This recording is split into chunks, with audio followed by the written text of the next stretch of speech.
talk to you guys about future MVPs and Cy Young picks for this 2020 upcoming MLB season. Alex, hear what you got to say.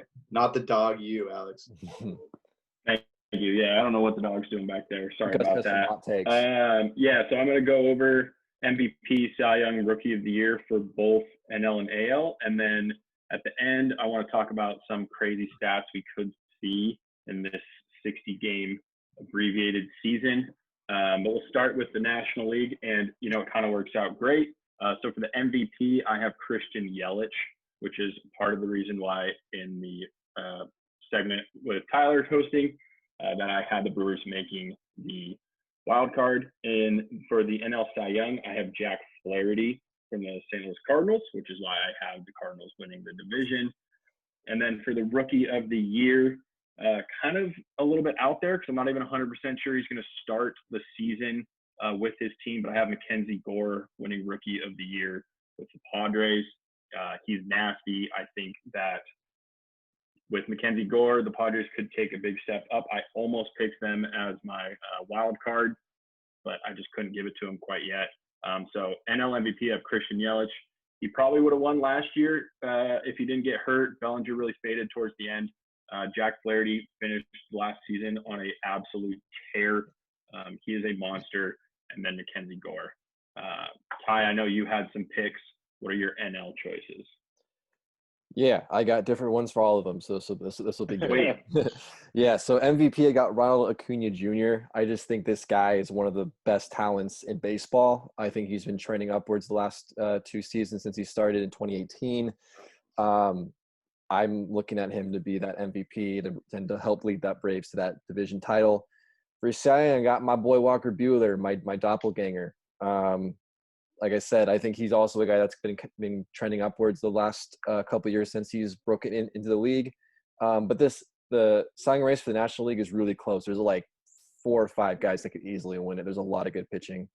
And then Rookie of the Year, I had Gavin Lux as Rookie of the Year. But today we just found out that he won't be starting this season on the big league team. Doesn't mean that he won't rejoin like within a week or whatever. So that could affect it with a short season. So my secondary Rookie of the Year choice is Carter Kieboom of the Nationals. Like I mentioned earlier, I think he's a legit option to replace Anthony Rendon. So we'll see if he can step it up this season. So those are my picks. I actually think that Mookie Betts is a sneaky guy for that MVP award right there. Some kid on Instagram, thank you, 12-year-old kid on Instagram, brought up a really good point. How when he was in Boston, they pitched around him. But you can't do that with the Dodgers. You can't pitch around him because they're too loaded. You're going to have to pitch at him. And I think he's actually going to shine. Like, he's going to blow his old numbers out of the water, especially in this condensed season. His average should go up a little bit higher. But I think he's a sneaky guy to take the MVP. Not a bad pick. That one.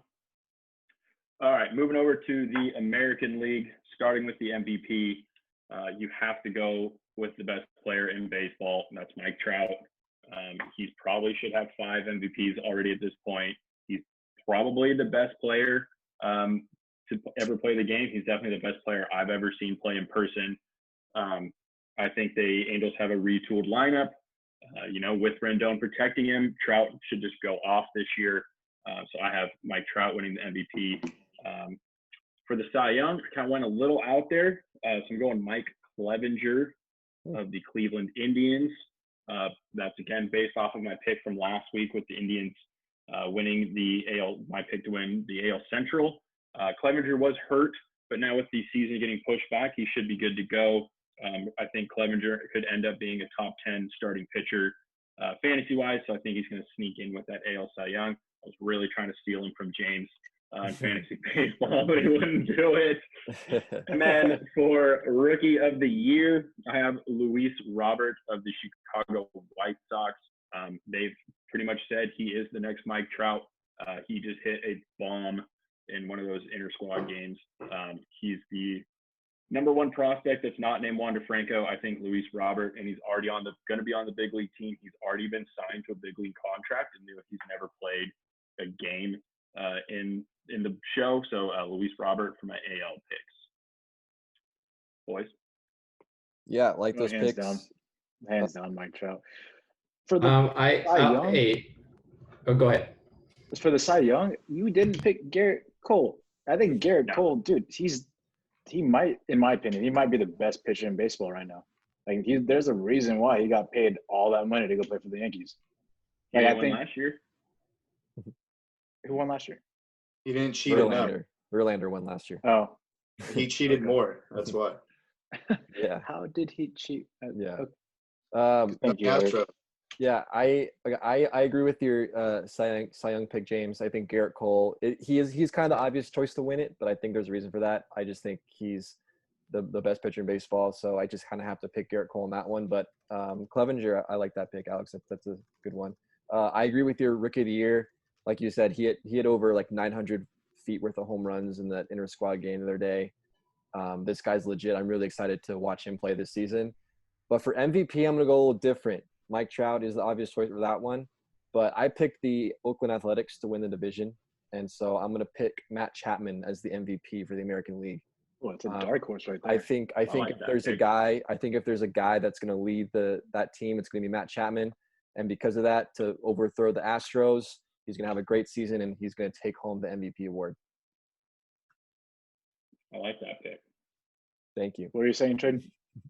We're good. Is there an AL Player of the Year award? That's MVP, bro. But there's an MVP for both leagues. What the fuck is this? There needs to be one only. Most valuable player, not players. Shohei I've always Ohtani, done it. dark horse. Shohei He's going to Ohtani. play 3 days a week. You have to sit him every other day because he can't play. Nah, Shohei's never going to. He is very exciting to watch, though. He is very exciting to watch. I did say he might be the most exciting player last week, so you Angels fans can suck it. I would also like to point out I fucking got a great trade with James in fantasy baseball. I need to keep my name, dude. Shohei Ohtani for Aaron Nola and Ryan Yarbrough. Dude, nasty. James, you fucked up. You just got to do. You You fucked up. do what you You got to fucked do. up so bad. Yeah, All James. It's better than I'm Clevenger. Come on, man. I was going to give you Clevenger. Should have done it. Should have done it, James. All right, so I want to go over some crazy stats we could see in the 60-game season. These are all who fucking knows, because this season is unlike any other we've seen. So there's gonna be 5 bumps. I'm gonna go over them pretty quick, but so first things, 400 hitter. It hasn't been done since 1941 with Ted Williams. Tony Gwynn came pretty close in the 90s, but then there was the strike. I think he was hitting 394 at the time. The last person to hit 400 over 60 games was Chipper Jones in 2008. The closest person last year was Cody Bellinger, who hit 376 after 60. Some top candidates, Cody Bellinger, Christian Yelich, and Luis Arez, who plays for the Twins. I don't think it will happen personally. I think I've predicted someone's going to hit like 365 is going to be the kind of top batting average at the end of this year. But just real quick, do you guys think anyone hits 400 this year? No. Just okay. Yeah. That's fine. I mean, I want to see it happen. I think it'd be cool. Yeah. I mean, it's obviously not the same as Ted Williams doing it, but okay. For homers, so the most homers over a 60-game stretch was 33. So when we were talking about how many homers you think Alonso was going to hit, so Giancarlo Stanton, possibly the strongest human being in Major League Baseball, hit 33 in 2017. Again, that's ridiculous. That's obviously a little bit over a homer a game or every other game. I don't think that will happen. There are a lot of players that have the possibility. I think somewhere around 24 or 25 might be the limit on what people are going to get. Alonso, Stanton, Aaron Judge, Mike Trout, Cody Bellinger, Christian Yelich are kind of some guys. I don't think anyone's going to reach 33, but do you guys think anyone can get up to like 30? I think almost every other chance. Yeah, I think with the way home runs have been trending in this league the last few years, I think someone's going to get pretty close to 30, or if not more. Okay. I don't think so, but it'll be interesting to see what happens. Switching to the pitching side, so in a 60-game stretch, again, these are starting pitchers, they only pitch every 5 days, but it's 133 strikeouts. So it's roughly 12 starts is how that kind of averages out. So both Garrett Cole in 2019 and Corey Kluber in 2017 did that. Garrett Cole obviously has a very good chance of doing it again. Verlander, Scherzer, DeGrom. I had my prediction at 111. Nice little symmetry of 3 ones right there. So I don't think that will happen again. If someone was to do it, it would be Garrett Cole. He is a monster, but because I didn't pick the Yankees to win their division, he can't win the Cy Young. That's how it works. What do you guys think? Do you think Cole or Verlander or Scherzer, DeGrom, somebody else can get close to that number? I don't. No. I think it's. I don't think they play as much, just because I think they're trying to preserve them for the long run here. So I think they're going to pull them earlier than they would have normally. So the bullpens will get a lot more work, just so that once they do hit that postseason stretch, they'll be fresh and ready to go. So with that being said, less innings pitched, less strikeouts. Yeah, I think if anyone can do it, it's Garrett Cole. But if he's not going to do it, then I don't think anyone else will. Yeah, I totally agree with James. Most of these guys aren't even going to be built up to go more than about 5 innings for the first couple of weeks.